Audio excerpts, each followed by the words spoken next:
startled me. I didn't see you there. Well, welcome to another episode of Mr. Rodder's Neighborhood. I gotta swap up my shoes and my sweat and get on my sweatshirt here before I freeze to death. But once I do that, we're gonna get in some interesting Buick facts for the day. I know what you're thinking. You're so excited you don't want to change the channel, and I don't blame you. I found this out not only just a few years ago, but there's a few bits and pieces that aren't normally straightforward in most of the documentation that you find for Buick oil filter housings. Yeah, I know, they're all fairly weak when it comes to flowing oil. That they do have in common. But what they don't have in common is the platforms that they were for. What if I told you the literature says there's an A and a B housing and that's what everyone's been using? But what if I told you that there was a C, D, and possibly an E style housing that you could get for your V8 Buick or V6 Buick or Rover V8 or Leyland P76? That not only does it flow better, but it also has a much larger oil filter. I know, we'll get into that. But let me bring you over here so you can see what we're working on.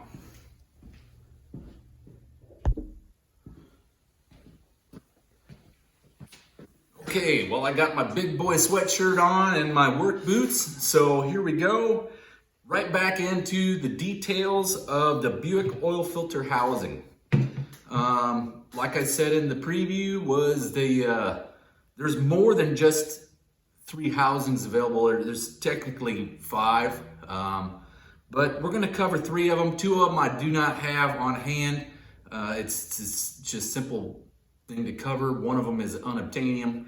Well, in my case, it's unobtainium. Maybe easier for our English viewers or the Australians to come up with something. But for us, it's a little difficult. But we'll start off in chronological order, which this is the very first oil filter housing that was created for the small block and V6 Buick. The neat thing about all these oil filter housings is they all have the same pattern on them, and they are directly interchangeable from 455, 430, 400, 350, 300, all the way to your 225 and 178 V6. So you can just bolt them on based on your application, what you're trying to achieve. And each one of them has its own benefits and its own drawbacks. But what we're going to do, the very first one is the 61 to 63 Buick 215 and 178 225 V6 that came in the specials, as well as the first year Pontiac Tempest, and well, the 61 Pontiac Tempest, the wide body, the first year of that one, and the Oldsmobile Jetfire and F85 of that era. So this oil filter housing is actually a little, well, it's considerably different on where it places the filter, and that's the case for all of them. So keep that in mind when you're trying to swap an engine. There's multiple oil filter housings that you can use to place the filter or for clearance, room, however you want to do it. But in my opinion, this is the neatest one because it allows you, what it does is it positions the filter directly below the oil filter housing on whatever engine you use it on, right? So instead of it being off to the center, you know, like this one here kicks it off to the right at a 45-degree angle or so. This one's straight up and down. This one is very helpful when it comes to, like, say you've engine swapped a Buick engine into something that doesn't have frame rail clearance on the passenger side.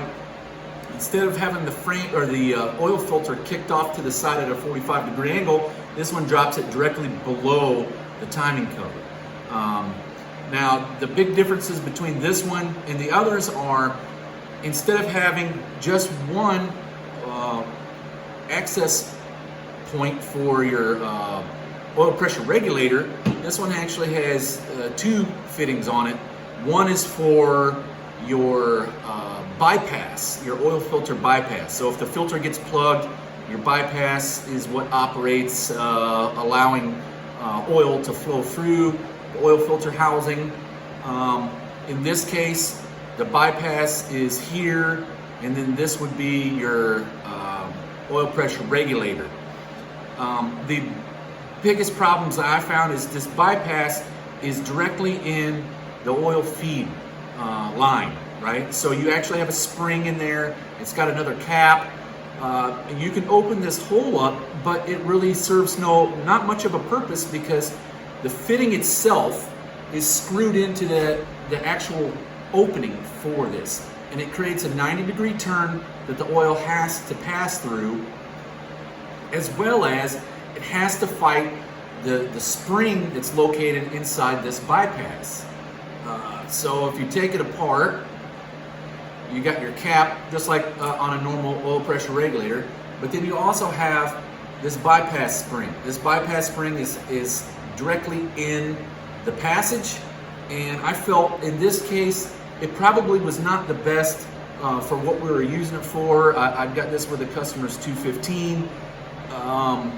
We ended up going with a later model V6 Buick oil filter housing. I'll explain that why later as we go into the episode.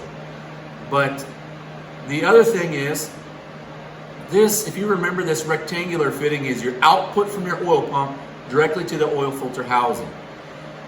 The way this one is cast, if it had, like, say, an extra 1/4 of an inch of material here on the outside, you'd have no issues whatsoever. But since this one here is directly up against, it's actually internally inside of the oil filter, the pump outlet, I've tried opening this up and it's always in the way, and there's very little material to open that up any further. So I found that this one will work probably great in a stock application, especially when it's a small main bearing engine, so like a 300 or a 215, it would probably be fine. Anything larger than that has to flow large amounts of oil, and if you look at the big blocks are, in my personal opinion, have to flow a large amount of oil, because the main bearings on them are 3 1/4 inches, and they need as much oil as they can possibly get, right? So because you have a larger diameter main surface, you have larger diameter bearings. Because you have larger diameter bearings, it requires more oil to lubricate the same surface, okay? So you don't necessarily want to use these in anything but like a small main bearing engine, or if there's a way that you figure out how to open this up without it being impacted by the shape of itself, it would work great in a pickup truck application if you swapped in a 455 Buick into or even a 350 Buick for that matter, into like a Chevrolet C10. Because the frame rail is directly there, this gives you access to your oil filter, right? If you use one of these housings, this is an A housing, which has the oil filter clocked off at, like, say, a 45-degree angle. You cannot use this in a truck application. It will put the oil filter directly into the frame rail. On this one here, this is what they call the B housing. In the B housing, what it does is it clocks the oil filter at, say, like a 30-degree angle. And it does leave you room, as long as you use a small filter, to swap that Buick V8 into a truck application where the frame rail is right here. But, you know, it'll work in any other application if you have tight clearance. So, all right, back to this oil filter housing. So you can't really modify the output from the filter housing to the block much, because there is the screw here for your bypass. You cannot modify the inlet to this oil filter housing much because of the shape of the casting itself. You actually would run out of room if you tried to open this up, and most likely would open it up far enough to where it would probably bleed oil out of this trying to make it work well.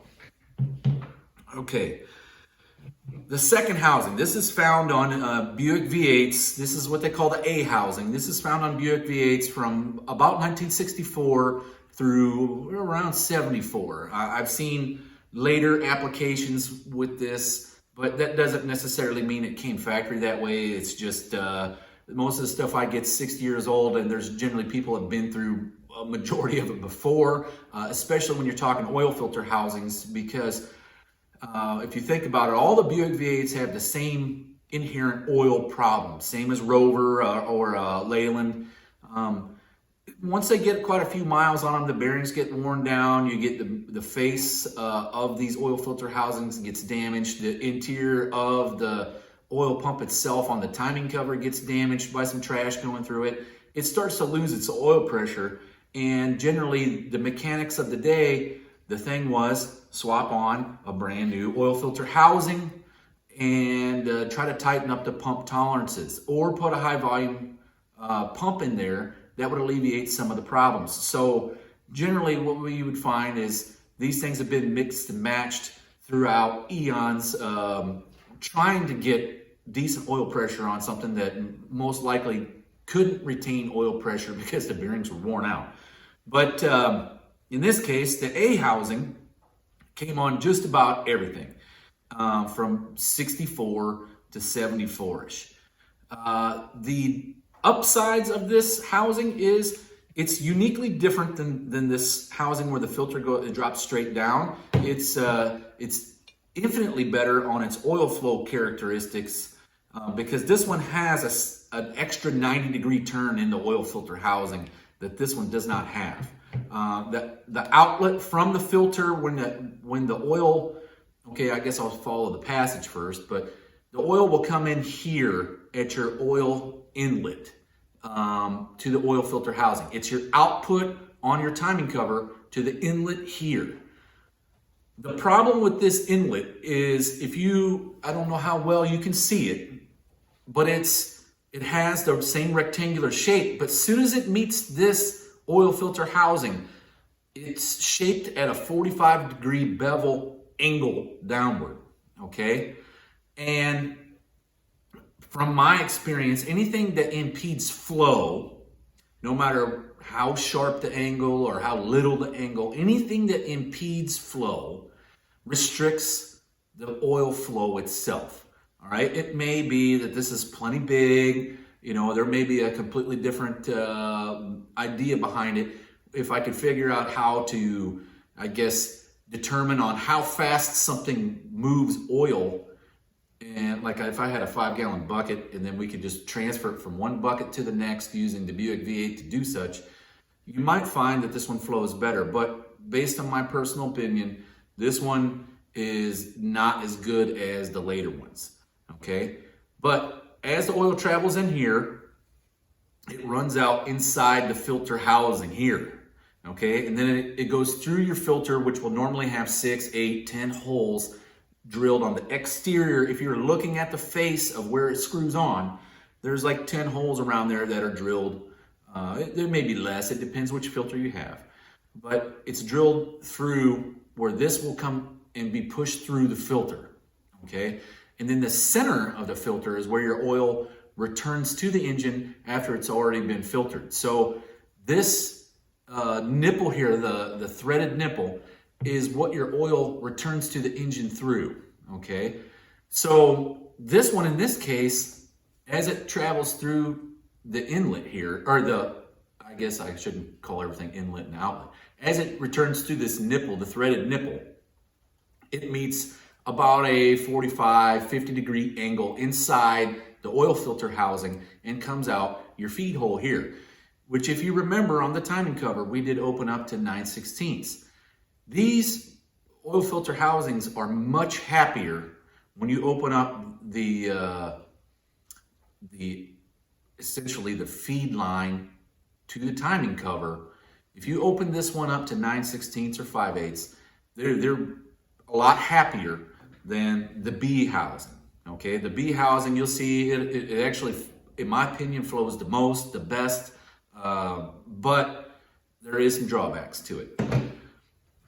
The good thing is, since there were so many of these produced for Buick V6, V8, big block, small block, whatever, that they're pretty much a dime a dozen. And just about any engine that you get them on, this is the average fair flowing oil filter housing. I'm not a big fan just because of how far it puts the oil filter out there. Also, the flowing characteristics on the inlet side are not as good. I'd rather restrictions, if anything, are going to be limited, right? So, all right. The A housing and the B housing are very similar, except for the clocking of the oil filter, all right? The other thing is, each one of these takes its own oil pressure regulator spring. You cannot mix and match. Technically, you could probably put an A spring in a B housing if that's the oil pressure that you're trying to achieve. But the A housing has its own spring, and if you use its spring in the B housing, if this was, let's say it's 40 pounds of oil pressure regulated in the A housing, and you put it in the B housing, it might be 75 to 80 pounds of oil pressure in the B housing, okay? And that's where you end up with problems. In my opinion, the high oil pressures are what ends up damaging the gears on the camshaft. Also, it puts a lot of strain on the number one cam bearing. So I try to alleviate any of that, and I try to stick with the rule of thumb for oil pumps and oil pressure, which should be 10 pounds per every 1,000 RPM that you want the engine to run. So if it's idling at, say, 500 RPM or 750, it doesn't really matter. You would want it to be around 5 to 7.5 pounds of oil pressure. And if it's got anything more than that, then it should be fine. As long as the oil pressure comes up immediately as soon as you stab the throttle, it should be okay. Especially if you rev it up to 6 grand and it's got 60 pounds of oil pressure, you should be, rule of thumb, should be good. The Buicks, I mean, you can get away with literally the super stock racers and stock eliminator racers of the day, drag racing, realize that you could get away with 7 pounds per every 1,000 RPM. That's bare minimum, right? That is very bare minimum in this case, because the Buicks, I always err on the side of caution, and that's, don't be greedy about it. Just give them 10 pounds per every 1,000 RPM, and they're going to be happy. As long as it has oil pressure at idle, you should be okay. Okay, so from the A housing to the B housing, again, the B housing requires its own springs. If you look at the documentation, which this is like a 50-year-old piece of paper from Kenny Bell, they just talk about the A and the B housing, okay? This one, I don't know what you would call it, the C housing. There's technically two more, the D and the E, and I'll cover that real quick. The D housing is exactly like this B housing. If you want to call it a C, D, and E, I've never really called them any of that. It's just the A and the B is what I'm familiar with. The B housing is the later model V6 housing.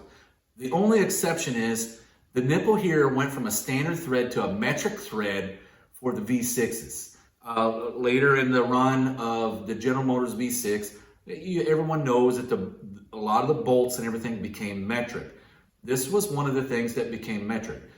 Now, that's the only difference really between the B and the V6 Buick housing.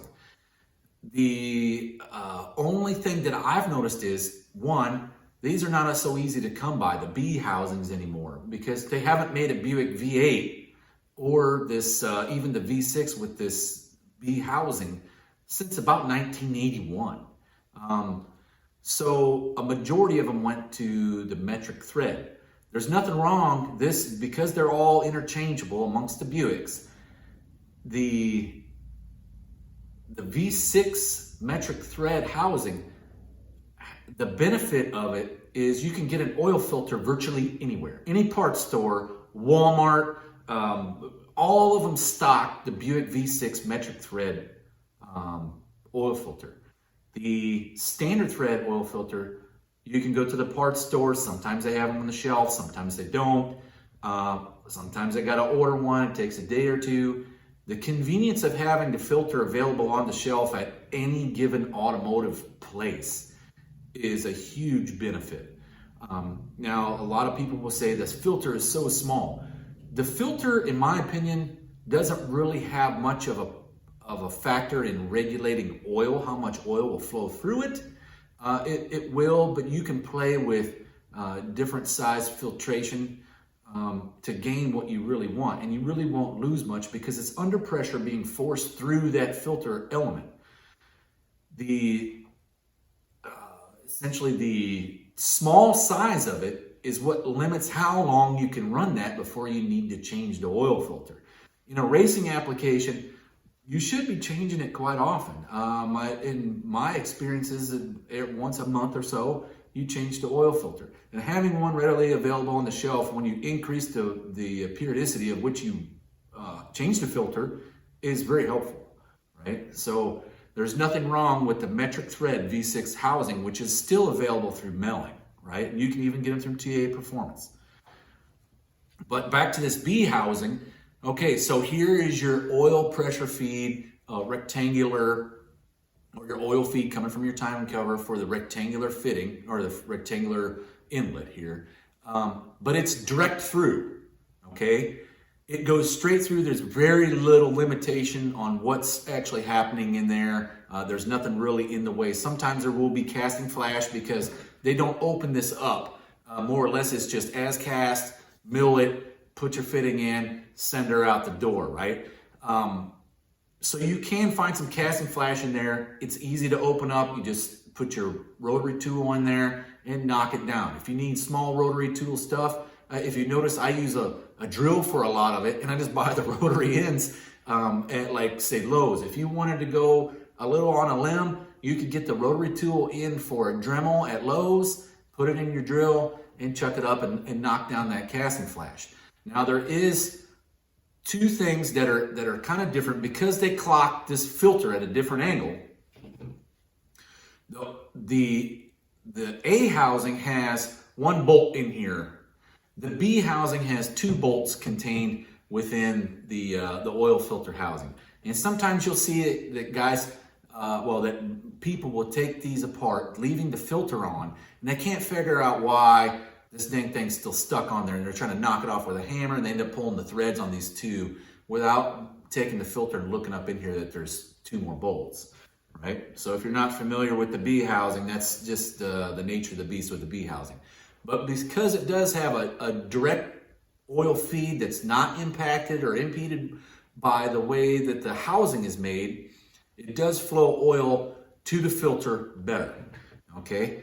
Now, coming out of the filter and going back up the hole, this filter housing has a sharper angle than the A housing, okay? The A being at like 45, 50 degrees.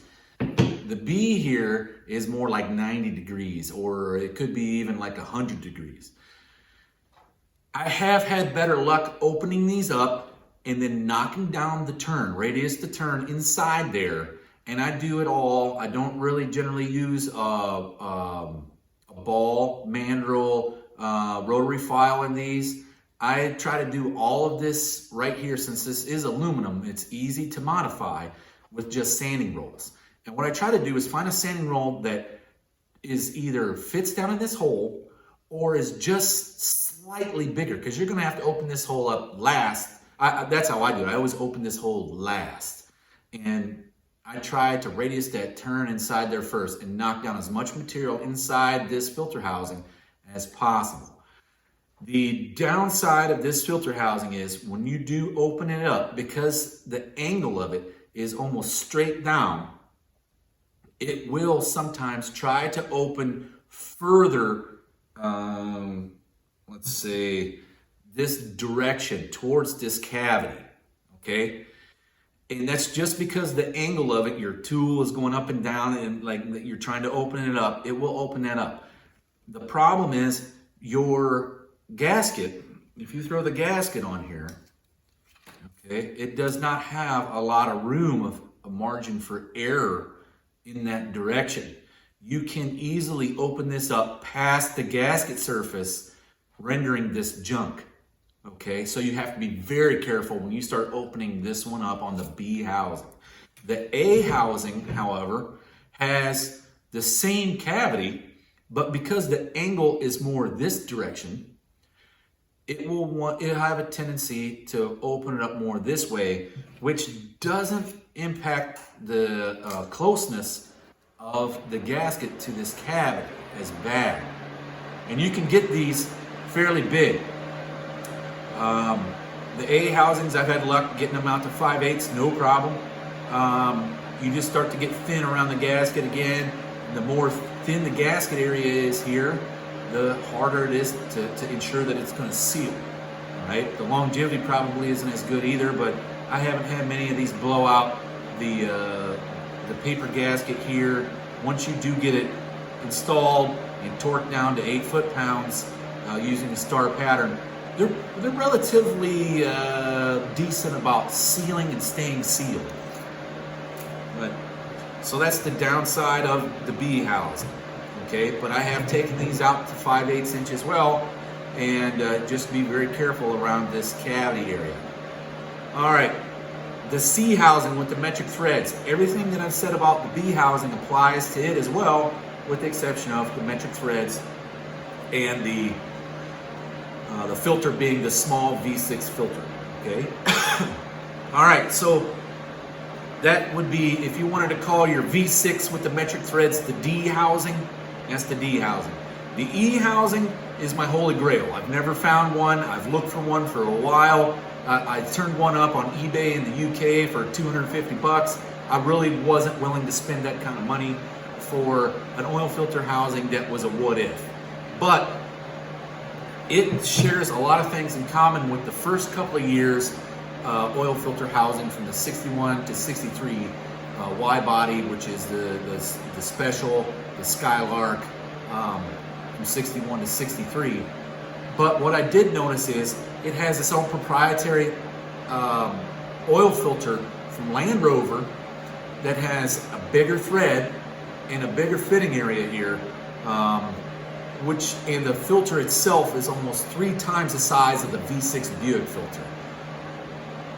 I like that idea only for the purposes of racing. It holds extra oil, and the other thing is it gives you more filtering surface, and I think it would work really well on like a truck application, and that's probably why it's on a Rover. If you think about where Rovers were used, a lot of them were used overseas in, say, like the Sahara Desert in Africa. You might not have a corner store to go down and buy motor oil from. So the more oil filtering surface that you have, the longer you can run the vehicle without having its oil changed. Right? Now, I don't know what the oil flow characteristics are through it, and I'm talking the Rover 3500 from about 88 to 94, somewhere around in there is what you could get in the United States under mass production. There was some that were imported before that. They're really hard to come by in the United States, so I haven't found one. So if you got one, or if you even got pictures of one, throw them up here on our page, or email them to me at dallas@ahraonline.com, and we can discuss it later on. Okay, next things, oil filter housings. This is kind of all of it. This would be like more or less all oil pump, but we've covered the A and the B housing identified here in the Kenny Bell instructions. The springs themselves, they tell you the B housing springs, orange, yellow, and blue. The A housing springs, white, plain, and red. Okay, this was probably something that was done by Melling a long time ago. They're still available. They're part number, let's see, the high volume oil pump kit, K20JHV. Okay, and then the Melling thrust plate, which is this that I was going to talk about next. If you look at this B housing, the gears have already chewed up the face of this housing. 35 years ago, this housing would have been considered junk, right? You could have tried to sit down and hone this at home using a piece of glass and 1,000 grit sandpaper, And it would take you a while, and you would eventually get some of these Mars out. But anything that's deep enough to catch your fingernail in, you technically should be throwing it away, because it's going to reduce the oil pressure of this housing, right? Mellon came up with this, which is essentially your thrust plate. What it does, instead of throwing away your housing, it allows you to replace the gear surface face, or the face of the surface of the gears, with a whole new surface. And here's the benefits of that. This is cast iron. You will not mar this as bad as the aluminum. The aluminum being so soft and the gears being steel.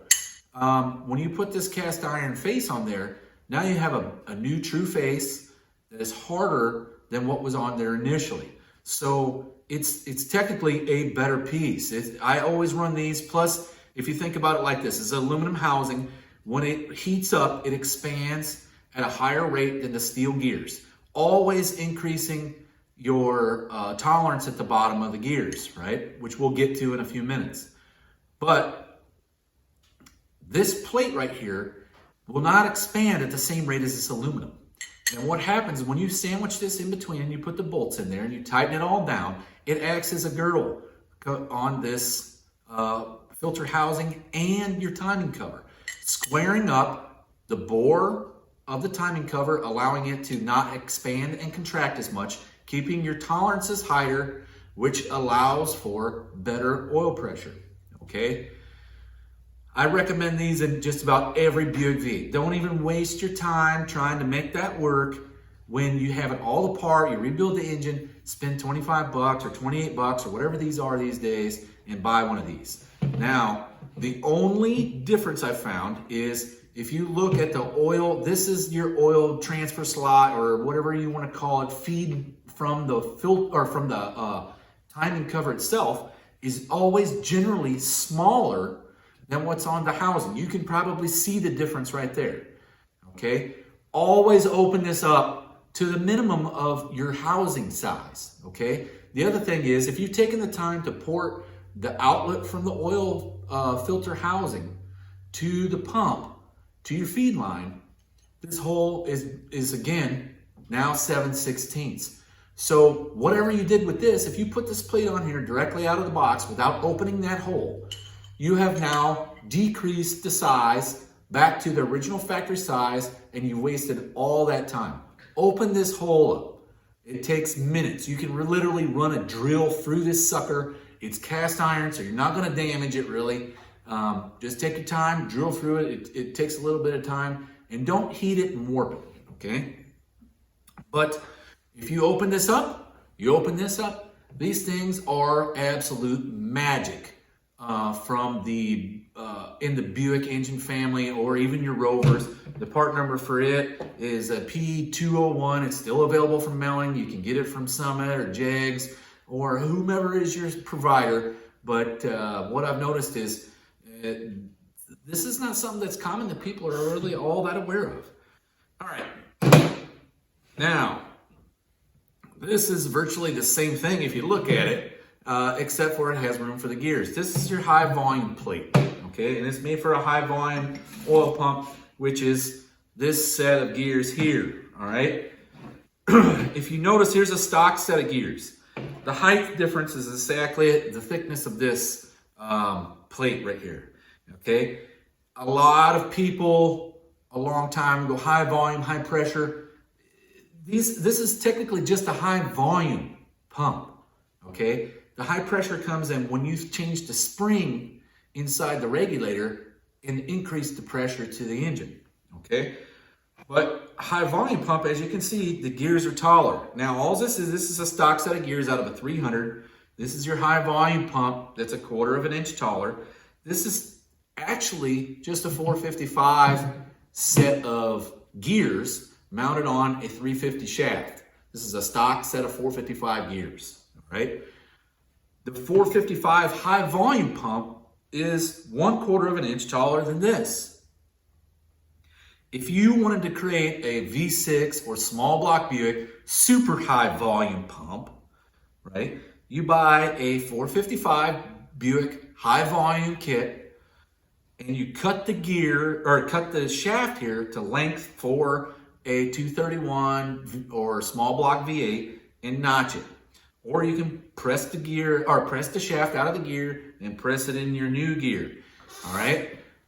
You could create a super high volume. I think it's going overboard, but it can be done easily. There's nothing beyond a high volume for the big block. And I really don't use the high volume for the big blocks. What you do is you open up the passages and just use the stock big block pump. For the small blocks, every single one of them that I do, I always put the high volume pump in there, always. I always put the thrust plate in there, which is they call your booster plate. And I always take the time to properly shim it. Now, to properly shim it, okay? The biggest drawback about, well, one, if you talk to a Ford guy or a Chevrolet guy or gal or whomever it may be, they don't bother with this kind of shit. They literally throw their old pump in the trash and put a new pump on it, right? It's not that much money. In a Buick, because it's contained within the timing cover, you have to rebuild the pump. So your Buick community and AMC community is the ones that actually are the only ones that really have to do this. I think a Mopar big block, I think it's the same, but I'm not entirely sure. And I've never really messed with one. So the big thing is you want to get the gear face, right, within 2/1000ths of an inch of your surface here, right? So you want 2/1000ths of an inch. Anything less than that, and you run the risk of it binding when it gets warm. Anything more than that, you're losing oil pressure because the oil itself, or the face of the gear and the machine surface aren't close enough together that it will actually just bleed off excess pressure. It'll get to a point where it stops. It can't make any more pressure because it'll start bleeding off oil around it. So I had the hardest time in the world when I first started because everyone that recommends setting this requires that you have a dial indicator. A lot of home mechanics don't have a dial indicator, right? I was one of those, and it took me forever to buy a dial indicator, but I finally got one, and I have done quite a few oil pumps since, but I haven't got them any better than what I did when I was at home. So I'll tell you how to do it. They're plastic gauge, generally used to measure bearings, right? Get the green plastic gauge. It's meant for measuring things at 2/1000ths of an inch, right? So it'll have a variance between 1 and 3/1000ths. Okay, and that normally the measurement for the plastic gauges comes on the plastic gauge package. So you don't have to have any special tools. You go buy $1 worth of plastic gauge. You put it in here. You put the gasket that you want to use. You add a little Vaseline to the gasket to hold it in place. You add a little bit of Vaseline to the gear face to hold the plastic gauge in place. And then you bolt it together and you torque all of your bolts to 8 foot-pounds in a star pattern. And then you unbolt it, take it off, and you find the plastic gauge that's been smashed the most, okay? Because there will be differences between each individual gear. You find the one that's smashed the most, and that's the one with the closest tolerance. And then you measure that with plastic gauge. It works every time. I absolutely love using the plastic gauge method. The only problem is holding it in place.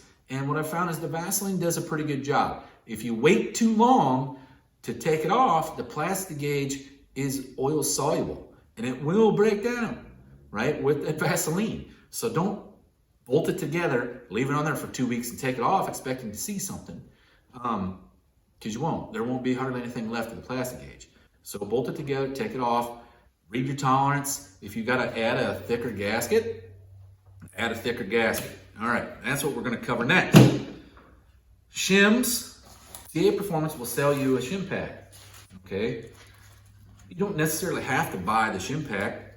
There's ways around that, but the shim pack makes things easy, and TA Performance has always been a supporter of the Buick, well, I would say the Buick movement, Buick Performance, right? And these things they're great because you can shim within a 1/2,000 with these things, and you can get it dead on perfect. I've had better luck if you look at each individual gasket and each individual manufacturer of the gaskets, and like this gasket, this thing's like literally like 16 to 20 thousandths. It's so thick. That's just one manufacturer. There's another manufacturer. Say you pick up Felpro. Felpro's got one that's like 8 to 10 thousandths, right? You get something from like Victor Rents, okay? It might be 4 to 6 thousandths. You get the Molly ones here. Molly, I buy these every time I go to the parts store. I just got a run of like, I get the part numbers, like this one here is B45577. You just go to the parts store and say, I need 10 of these or 20 of these or whatever you're happy with. I always keep quite a few gaskets on hand. Right now, I'm actually starting to run out because I've done so many engines here in the past 6 months. But I buy these pretty much by the dozen. And that way you can get the tolerance that you want just using the individual gasket without having to mess with the shims. The shims are not identified by TA Performance. If you look at the instructions for these things, they're not meant to be a gasket. They're meant to be a shim. And you're meant to use this with RTV and a gasket, okay? You don't put these in by themselves. They will not generally seal well, okay? It's just meant to shim the pump correctly. So I have seen guys use these, especially in racing applications, to get that perfect tolerance. And I always err on the side of caution. So if I got 2.5 thousandths, she's going to get her at 2.5 thousandths, right? I'm not going to try to fight that 0.5 thousandths. It's going to be so hard just to get it right. And it's all, you know, like good is good enough, right? Especially when you're talking, if the pump ever was to bind, right, it will absolutely murder the face of this gear or the oil filter housing face if you have it on here. If it's on here, it doesn't just like murder the face. You don't have to worry about it because it'll probably weld your gears eventually too here, right? That's the plus and the negative. So hopefully we covered oil filter housings and oil pumps well enough for you to have an idea on how to put your Buick together. If you have any questions, comments, or concerns, leave a message down below, ring the bell, subscribe, and don't forget, teach a kid how to weld. Teach him how to run a lathe. Teach him how to run a mill. That's how we keep the hobby going. Thank you very much. Have a nice day.